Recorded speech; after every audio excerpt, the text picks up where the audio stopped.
안녕하세요, 한잔입니다. 오늘은 사무엘 아담스 보스턴 라거입니다. 안주는 토마토 미트 칠리 소스와 다진 양파를 얹어 제 마음대로 만든 소세지 플래터입니다. 보스턴 라거는 미국인들이 사랑하는 라거답게 버거나 샌드위치, 스테이크, 바베큐와도 잘 어울린다고 합니다. 즉흥적인 테이블에서도 친절하게 대응해줄 친구니 준비되지 않은 급조된 술자리가 있으시다면 보스턴 라거와 함께 해보시는 게 어떠실까 싶네요. 서빙 온도는 3.3에서 5.5도입니다. 냉장고에서 꺼내 바로 마셔보겠습니다. 잔은 파인트 잔에 드시면 됩니다. 라거들은 캐주얼한 맛처럼 잔 고민 없이 편하게 마실 수 있어서 좋아요. 다만 이 보스턴 라거는 기술 개발 회사인 TIAX LLC와 협력해 자사 맥주에 최적화된 형태의 전용잔을 개발했습니다. 저는 이 전용잔을 마시도록 하겠습니다. 미국 독립과 건국의 정신을 고스란히 이름에 녹여낸 보스턴 비어 컴퍼니의 대표 맥주, 사무엘 아담스 보스턴 라거입니다. 샘 아저씨라는 친숙한 별명으로 우리들에게 알려져 있는 맥주이기도 하죠. 이 맥주는 짐 코츠라는 무려 하버드 대학 출신의 초엘리트 사업가가 만든 맥주입니다. 짐은 5대째 맥주 양조를 업으로 삼고 있는 독일계 이민자 집안의 자녀로 태어났습니다. 하지만 짐의 아버지는 아들이 양조업계에 발들이는 걸 원치 않았다고 해요. 아버지는 대기업의 상업적인 맥주들이 범람하는 미국 시장에서 소규모 양조장의 맥주 양조는 미래가 없다고 생각하고 있었죠.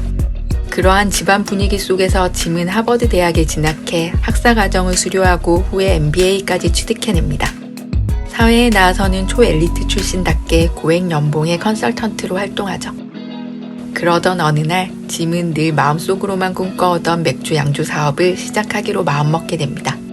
그는 돈보다는 행복을 쫓는 사람으로 살고 싶었거든요. 크래프트 양조 산업에 회의적인 시선을 가지고 있던 아버지는 탄탄대로로 잘나가는 직업을 버리고 굳이 험한 길을 개척해 나가려는 아들을 이해하지 못했다고 해요. 멍청하고 미치지 않고서는 할 수 없는 판단이라고까지 매도했지만 그는 결국 맥주 산업에 뛰어들었습니다.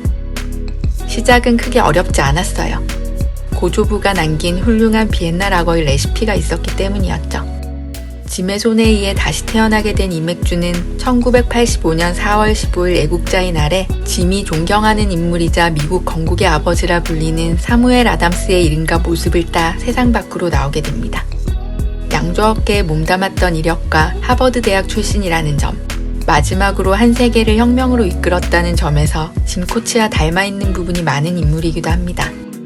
이렇게 완성된 맥주는 시장 출시 6주 만인 6월 1일 그레이트 아메리칸 비어 페스티벌에서 베스트 비어인 아메리카로 선정되었고요.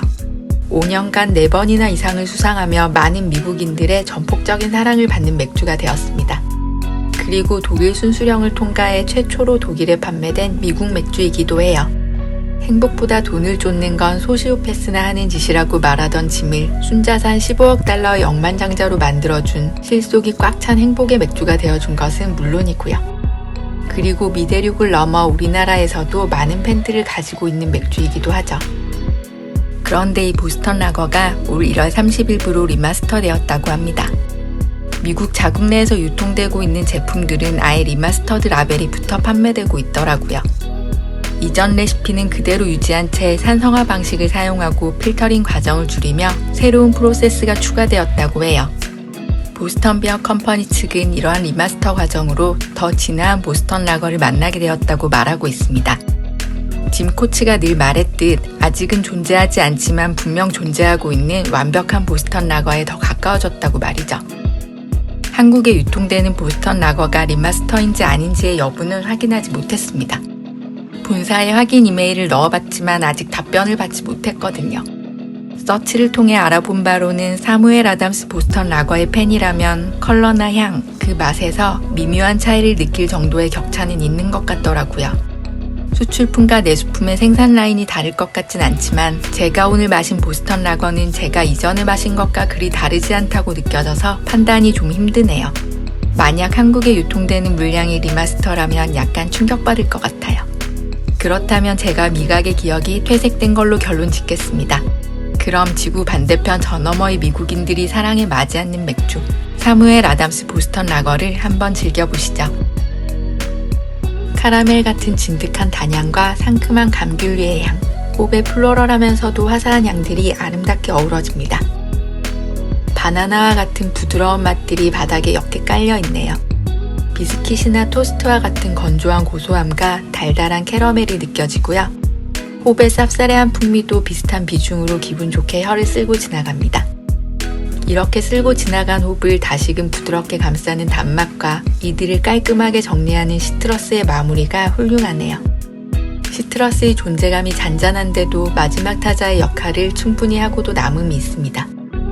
오히려 여기서 비중이 더 컸더라면 비중이 과하지 않음에도 튄다고 느껴졌을 것 같아요. 달달함과 씁쓸함을 조용히 정리해주는 역할 정도로 남아주어서 맥주가 산만해지지 않는 느낌입니다. 달달한 몰트의 맛이 굉장히 매력적이에요. 자칫 물리기 쉬운 단맛이 그 한계치를 결코 넘어서지 않고요. 제가 안주로 산 소세지는 초리조 부어스트라는 시판 공산품이었는데 초리조라는 텍스트에 기대를 두기엔 당연히 그 맛이 좀 덜하긴 합니다. 하지만 일반 소세지보다는 약간 강한 듯하면서도 매콤한 풍미가 이 보스턴 라거와 정말 잘 어울리네요. 다져올린 생양파와 토마토 미트 칠리 소스, 살짝 매콤한 소세지의 프렌치 프라이 페어링이 아주 완벽하다 싶을 정도입니다. 맥주의 덩치가 조금만 더 작았더라도 안주에 묻혔을 것 같은데 단단하고 짱짱한 보스턴 라거에는 정말 딱이네요. 다만 좀 아쉬운 부분이 있다면 세세히 찾으며 리뷰를 해야 하는 지금 같은 상황에선 생양파의 매운 자극이 시음을 방해하긴 합니다. 하지만 편하게 집에서 즐기며 마시게 된다면 고민 없이 다시 시도해볼 원픽 페어링입니다. 마지막 모금마저도 달달하고 쌉쌀하고 고소한 것이 시에라 네바다 페일 에일과 더불어 미국 크래프트계의 혁명을 이룩한 맥주답다는 생각이 듭니다. 이 완벽에 가까운 맥주를 자꾸만 진화시키려 드는 짐 코치의 열정과 끈기도 대단해 보이고요. 어떠셨나요? 사무엘 아담스를 자주 드시는 분이라면 혹시 미묘한 변화를 캐치하실 수 있으셨는지 아니면 저처럼 큰 변화를 캐치하지 못하셨는지 궁금하네요. 혹시 본사에 답변이 온다면 정답은 차후 댓글로 알려드리겠습니다. 그럼 저는 또 다른 맥주로 다시 올게요. 오늘의 맥주 한 잔은 여기까지입니다.